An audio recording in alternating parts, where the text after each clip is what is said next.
حضرت علی سیاست کے آئینے میں، یہ کتاب کا ریفرنس ہے۔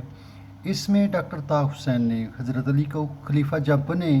تو جو حالات و واقعات پیش آئے، جو صورتحال پیدا ہوئی، اس کے بارے میں اس نے بڑا سیر حاصل بحث کی ہے، ڈبیٹ کیا ہے، اور اس نے ٹروتھ کو عیاں کیا ہے۔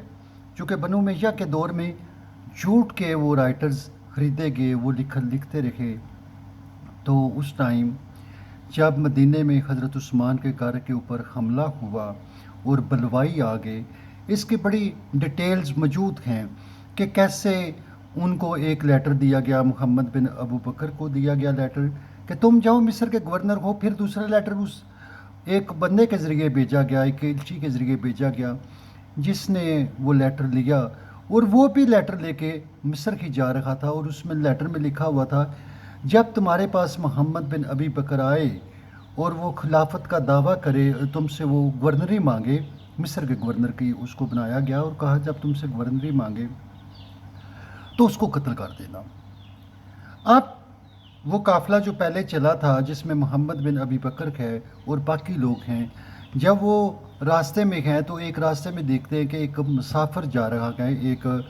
ان سے راستہ وہ چکنا چیر ہوتا ہے، راستہ کاٹتا ہے،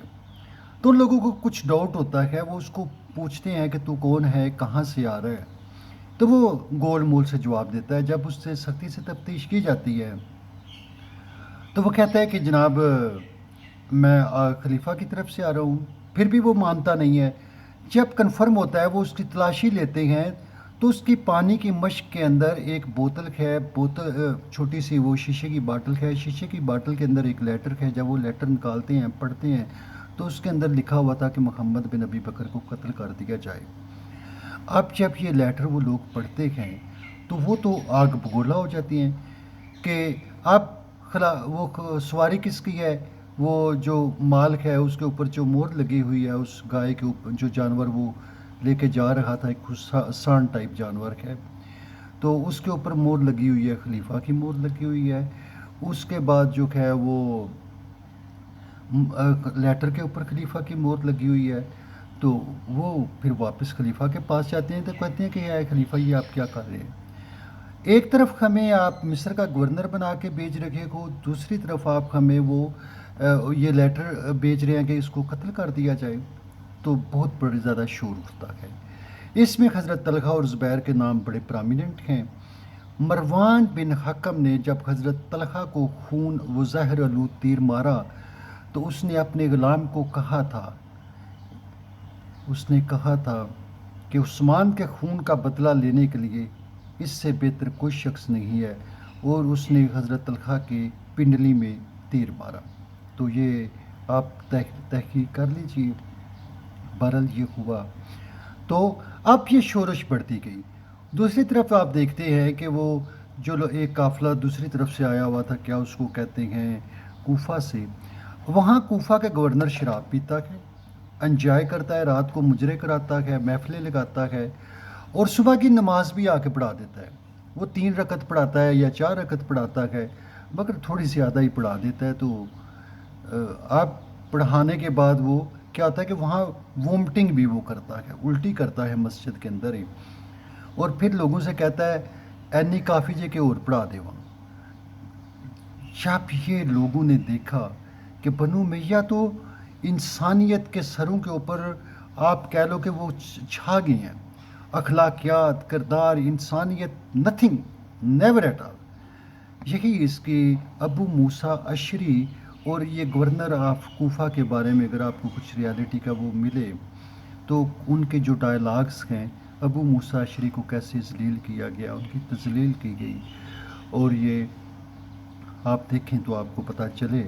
تو یہی عالم اسلام میں یہی ہو رہا تھا، شراب کباب چلتا ہے اور اس کے اوپر کسی کو کوئی قدغن نہیں ہے۔ اب یہ لوگ یہ بھی خلیفہ کے پاس آئے لوگ کہ بھئی یہ ہمارے ساتھ یہ کچھ ہو رہا ہے، تو ایک آپ کہہ لو کہ وہ آپ کہہ لیں کہ ایک طرح کا ریوالٹ تھا، ایک شور شرابہ تھا، خلیفہ کے خلاف بہت سارے لوگ تھے، اس میں بڑے بڑے پرامیننٹ نام موجود تھے، جو تو کچھ تے اندرو کچھ والی بات تھی۔ تو ایسی صورتحال میں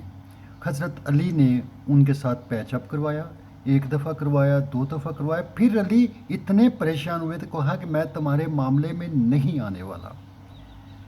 مگر لاسٹ ٹائم علی نے بنی ہاشم سے کہا جاؤ جا کے حضرت عثمان کی حفاظت کرو، اور ان لوگوں نے دروازے پہ حفاظت کی، زخمی ہوئے۔ خود علی نے جب انہوں نے پانی روکا تو علی خود مشکیزیں لے کے پانی خود لے کے گیا، اگرچہ ان لوگوں نے علی کے جانور کو بھی مارا، علی کے ساتھ بدتمیزی کی، مگر اس نے حضرت عثمان کی خدمت کی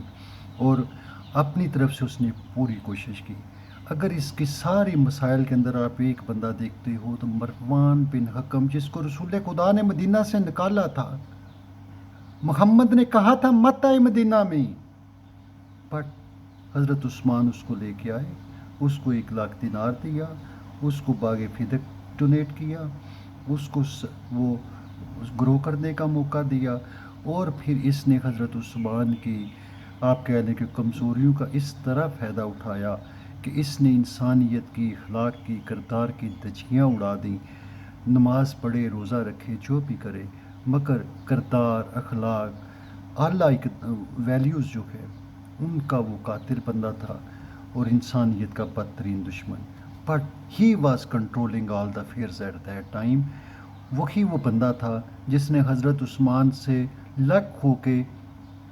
مصر کے گورنر کو خط لکھا تھا کہ محمد بن ابی بکر کو قتل کر دیا جائے، اور پھر یہ خلیفہ کے اوپر یہ بات آن پڑی کہ خلیفہ ایسا کر رہا ہے۔ تو بہرحال these are the some you say کہ background of the things. Actually یہاں تو سچائی بولنا ہے ہی گناہ ہے نا، یہ پاکستان پاک ملک ہے، اسلام کے نام پہ بنا ہوا ملک ہے، تو یہاں سے جو سچائی بولے وہ بہت بڑا گناہ کرتا ہے، but you can't live without truth. If you live without truth, you are lifeless, you are rubbish. سچائی ہی زندگی ہے۔ جب آپ کی روح میں سچائی آئے گی، حق آئے گا، آپ سچ بولو گے، that's much needed. Thank you, have good time.